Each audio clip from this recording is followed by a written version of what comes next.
Teman sekalian pelatih, kita bersatu sama wasit juri ya, supaya pemahamannya sama tentang peraturan yang terbaru. Tetapi perlu diketahui buat para pelatih, ini wasit juri sudah saya infoin bahwa peraturan sampai ini sudah dimakan mentah-mentah bahwa ini sudah diambil di poin sama Mbak Leni sudah seperti itu. Tidak, bisa saja besok berubah. Tetapi tentu tidak banyak, paling 1 atau 2 kasus ya. Contoh, kemarin saya memberikan sosialisasi di ASEM ya. Kemudian di TNI kemarin memakai aturan yang belum revisi.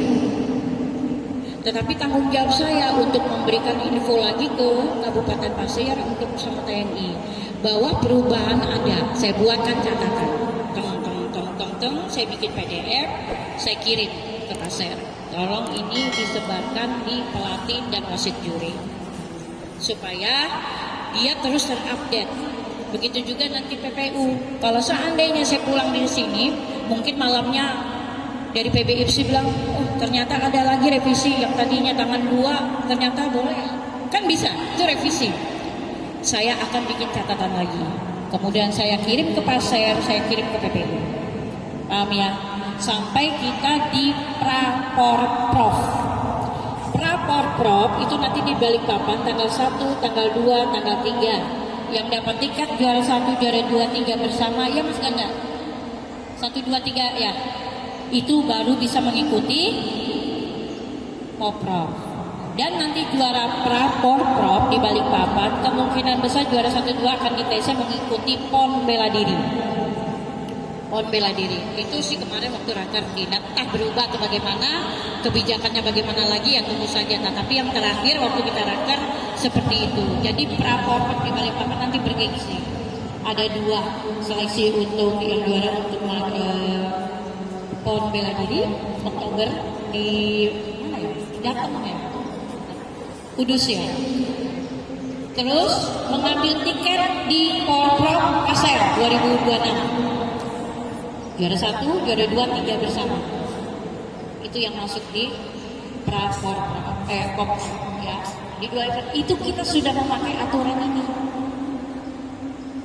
Tentang nanti besok di sini ya seleksi Popda. Nanti kita berikan kesepakatan kepada para kontingen pelatih maupun pengurus. Apakah tetap memakai aturan ini atau tidak?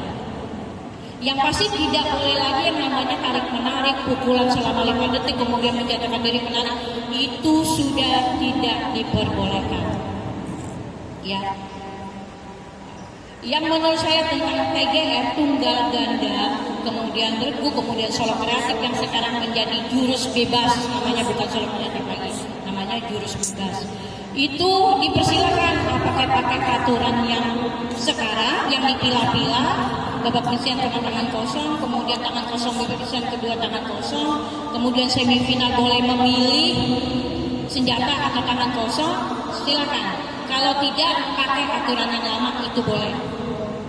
Pakai pull A, pull B atau 3 menit bersih, tunggal tangan kosong sama senjata seperti biasa digabung, silakan dapat ya. Tetapi nanti pada saat Praporprov kita pakai yang baru. Kalau besok silakan kesepakatan. Begitu juga peraturan di kategori tanding. Silakan kesepakatan. Oh tidak boleh pakai sudah counter attack, tidak silakan. Tetapi di sini ada counter attack. Siapa bilang tidak ada counter attack? Ya para pelatih. Kemudian garis besarnya saja. Garis besarnya. Apa yang berubah? Yang berubah adalah sudah tidak ada tarik menarik menjatuhkan diri, kemudian counter attack sambil menarik juga sudah tidak ada. Yang ada apa? Yang ada adalah counter attack 2 detik apabila lawan yang menjatuhkan dengan tangkapan, kemudian menarik. Yang di bawah boleh melakukan counter attack cuma 2 jenis. Lebih dari 2 jenis tidak boleh. 2 jenis apa itu? Sapuan dan guntingan. Dengan tidak memegang lawan yang mau digunting ataupun yang mau disapu. Tidak boleh mengenai badan, apalagi menarik, memegang, tidak boleh. Kalau itu terjadi akan menjadi pelanggaran berat kalau jatuh. pelanggaran sedang, teguran. Tetapi yang menjatuhkan awal dapat jatuhan. Jadi awalnya itu kerugiannya dua, di sisi lain dia menghilangkan nilainya, berkurang, di sisi lain musuhnya bertambah nih nilai. Ya, nanti kita contoh. Kemudian tendangan, jatuh karena tendangan, jatuh karena pukulan, jatuh karena counter, bukan jatuhan. Bukan jatuhan. Tetapi tendangan atau pukulan yang mengakibatkan jatuh itu dinilai oleh juri. Kalau mengenai, ya, ini para pelatih harus dipahami bahwa jatuhan disahkan apabila diungkit, disapu, digunting, ditangkap. Itu baru jatuh. Tetapi tarikan boleh dipergunakan. Boleh dipergunakan. Apa saja? Tangkapan boleh pakai tarikan. Ungkitan boleh dibantu dengan tarikan. Sakuan boleh dibantu dengan tarikan. Tetapi tidak menarik body. Tetapi kalau menyentuh body dengan mendorong ke belakang, ke depan, boleh. Bukan dengan cengkraman, itu tidak boleh. Tetapi kalau dia mendorong, boleh. Boleh. Tapi bukan dengan tarikan, bukan dengan cengkraman. Di body. Yang boleh ada tarikan itu hanya di tangan, di lengan, baju. Sini baju ditarik boleh. Di sini tangannya ditarik boleh. Di bawah boleh. Baju di belakang boleh. Bagian atas bukan bagian kaki. Bagaimana kalau kaki? Tidak boleh. Tapi bolehnya adalah di bagian atas, di baju, di lengan, di tangan boleh. Ya. Body apakah boleh mengenai? Boleh, tapi bukan tarikan, dorongan. Boleh. Nanti kita praktek. Ya. Jadi para pelatih jangan mengamuk nanti kalau seandainya ada suatu tendangan, tetapi yang menendang atau ada pukulan masuk, masuk keras tanpa terhalang. Tetapi yang menendang tadi atau yang memukul tadi, kalau dia yang mundur dengan tidak memakai kaidah silat, dia berlari kemudian nunjuk-nunjuk musuh atau bagaimana, yang pukulan tadi, tendangan tadi tidak diperkenankan dinilai. Jadi setelah dia menjatuhkan, setelah dia menendang atau memukul, dia harus sikap langsung. Tapi kalau habis pukul langsung, sudah tendangannya tidak dinilai, kemudian dapat binaan. Kenapa demikian? Mohon dicerna. Pukulan, tendangan, jatuhan yang sah, tapi diakhiri dengan pelanggaran maupun ringan, apalagi sedang, apalagi berat. Ringan saja, ringan adalah berupa binaan. Yang tadi sudah masuk, yang tadi juga sudah sah, tidak jadi. Termasuk sudah jatuh bagus, kemudian dia pura-pura melangkah ke silat, nyenggol, atau pantatnya itu ke musuh, atau pokoknya inilah gaya lah, pembualan lah silatnya. Itu tidak jadi disahkan, karena itu masuk ke dalam etika. Pelanggaran sedang, teguran. Mohon dipahami ya untuk teman-teman. Kemudian jatuhan untuk di pinggir garis, ya. Kalau yang menjatuhkan itu ada di dalam. Kemudian setelah jatuh musuhnya belum ada kata-kata henti, bukan karena dia jatuh kemudian yang menjatuhkan itu keluar, itu dibilangin sah. Tidak. Selama wasit belum menghentikan, Sebelum wasit bilang henti, pesilatnya dibanting, yang di dalam kemudian dibanting di dalam, keluar. Jatuh sah apa tidak? Kebanting ke bawah, kebanting kemudian sudah di dalam garis kemudian dia keluar. Sah apa tidak? Jatuhannya sah. Kemudian yang tadi keluar sudah dia dapat apa maksudnya tambahan nilai. Kalau itu masih pelanggaran ringan anggaplah baru pertama, dia dapat binaan. Kalau baru pertama dapat binaan berarti dapat binaan pertama. Karena keluarga kalau garis. Nah, itu sah. Kenapa? Karena beda pesilat. Bukan satu pesilat itu juga yang melakukan jatuhan, pesilat itu juga yang melakukan pelanggaran. Nah, itu baru tidak sah. Tapi kalau umpamanya pesilat yang tadi melakukan jatuhan yang benar, kemudian yang jatuh keluar garis, berarti beda pesilat dong. Berarti jatuhannya disahkan. Kecuali dibalik, menjatuhkan, ya jatuh sah. Kemudian yang jatuhin tadi dia keluar. Kecuali henti, baru dia keluar. Itu baru sah. Kenapa? Karena sudah ada henti, baru dia melakukan keluar garis. Belum henti, ini jatuh, yang menjatuhkan dia keluar. Jatuhnya sah apa tidak? Tidak. Kenapa? Karena diakhiri dengan pelanggaran. Ya. Ini pelajar harus tahu. Kemudian untuk kaidah silakan bersedia mulai. Dia berlari. Baru baru dia 2 langkah, 3 langkah. 3 langkah melakukan jalan masih nggak apa-apa. Wasit jangan menghentikan. Tetapi begitu keempat kelima dia masih berjalan, henti. 1, tidak ada lagi. Ayo merah, langkah, tidak ada. Jadi langsung henti, bina.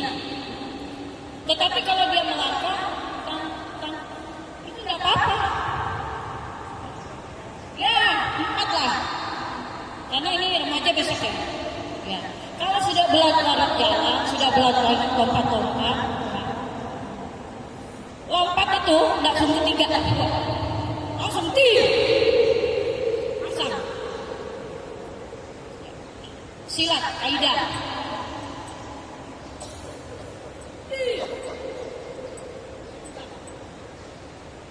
Tangan dua-dua di kepala. Tapi kalau kenapa sudah lebih dari 4? Yang dilihat itu bukan tangan, kaki yang dilihat.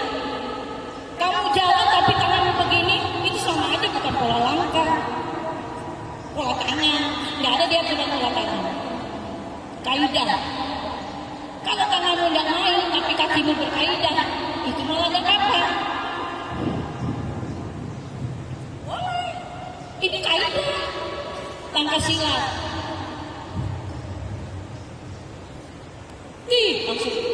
Tapi bukan pola tangan. 10 detik. Kalau tidak ada serang bela, dibina juga para pelatih.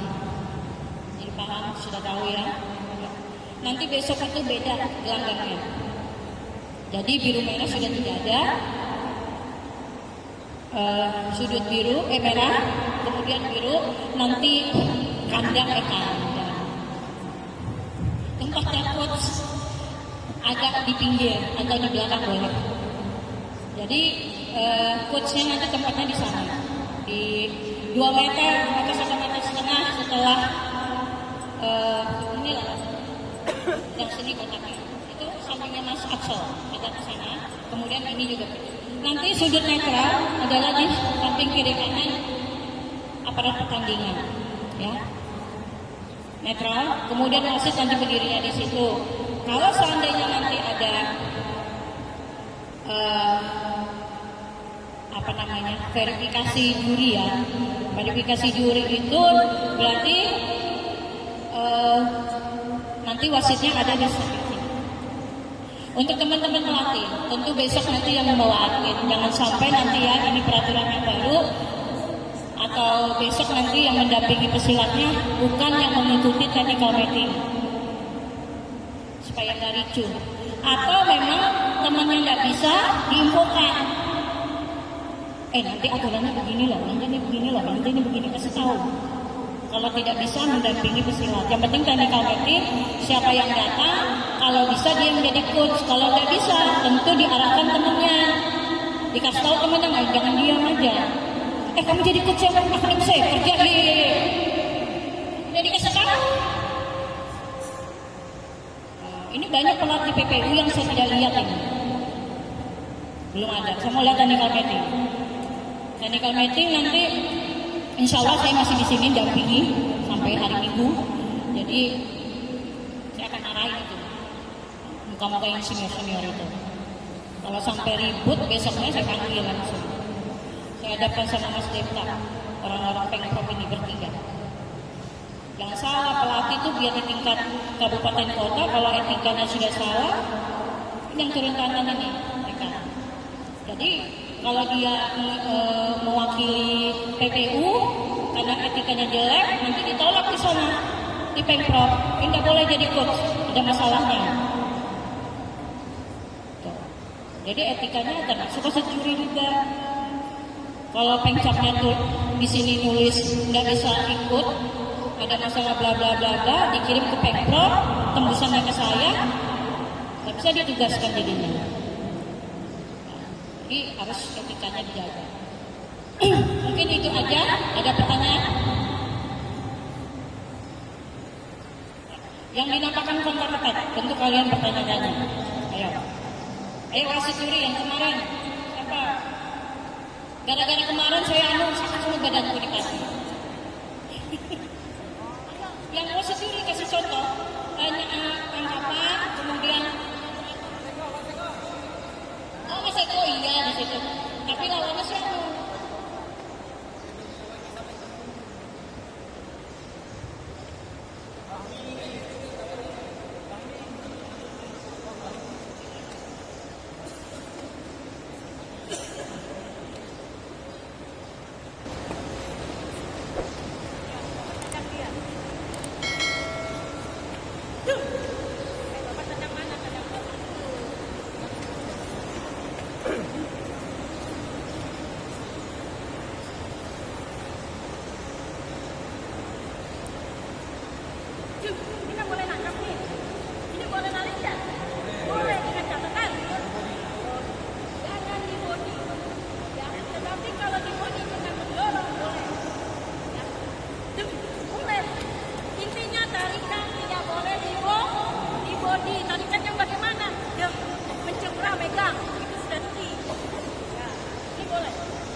Gunting tangan tidak boleh menyentuh saya.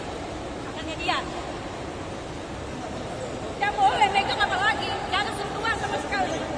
Tidak boleh. Saya anggap saya jatuh kena guntingan. Jatuhannya sah. Ya sah buat dia ya. Buat dia. Yang diperbolehkan counter attack hanya dua. Sapuan dan gunting. Kamu juga. Detik. Saya jatuh. Yang penting tidak ada pegang, tidak ada tarik. Seandainya saya kan, jam, ya, saya tarik, jam, jatuh. Sahabat tidak? Tidak kan? Berarti saya dapat teguran. Jangan dan jatuh, teguran. Ya. Lagi. Diam. Ya, kamu tengok ini, saya akan angkat. Kemudian saya dorong. Dorong. Kamu gunting, nyapu sampai lari kaki saya. Saya jatuh. Apapun sudah jatuh. Yang pertama.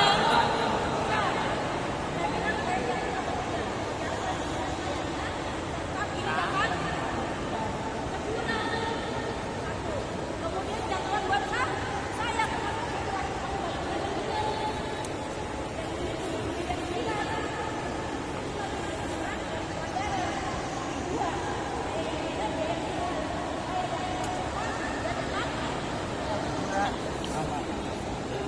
Kedua, yang boleh mengambil tiga, saja bukan. Tiga. Yang boleh dibantu dengan tarikan. Asal tidak bodi. Ungkitan. Contoh, saya nyapu. Bung, sambil menarik mulai.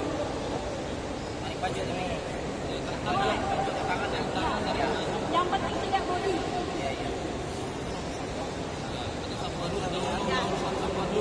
Ya, yang tidak boleh kan tidak boleh ada ya. Kemudian saya pikir jatuh dorong boleh ungkitan bukan pendaratan tetapi boleh dilakukan dari awal di atas tetapi tetap memakai kaidah ya kan. Kemudian saya tarik. Nah.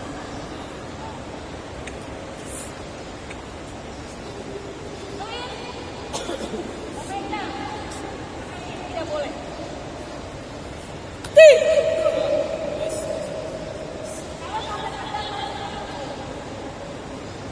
Kemudian saya turun ke bawah.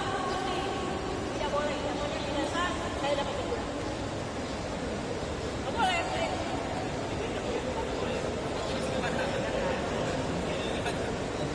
Jom. Ya kan? Pepet mundur. Coba boleh. Pepet mundur. Dan tarik boleh. Tuh, tarik. Ya. Saya kena jawab.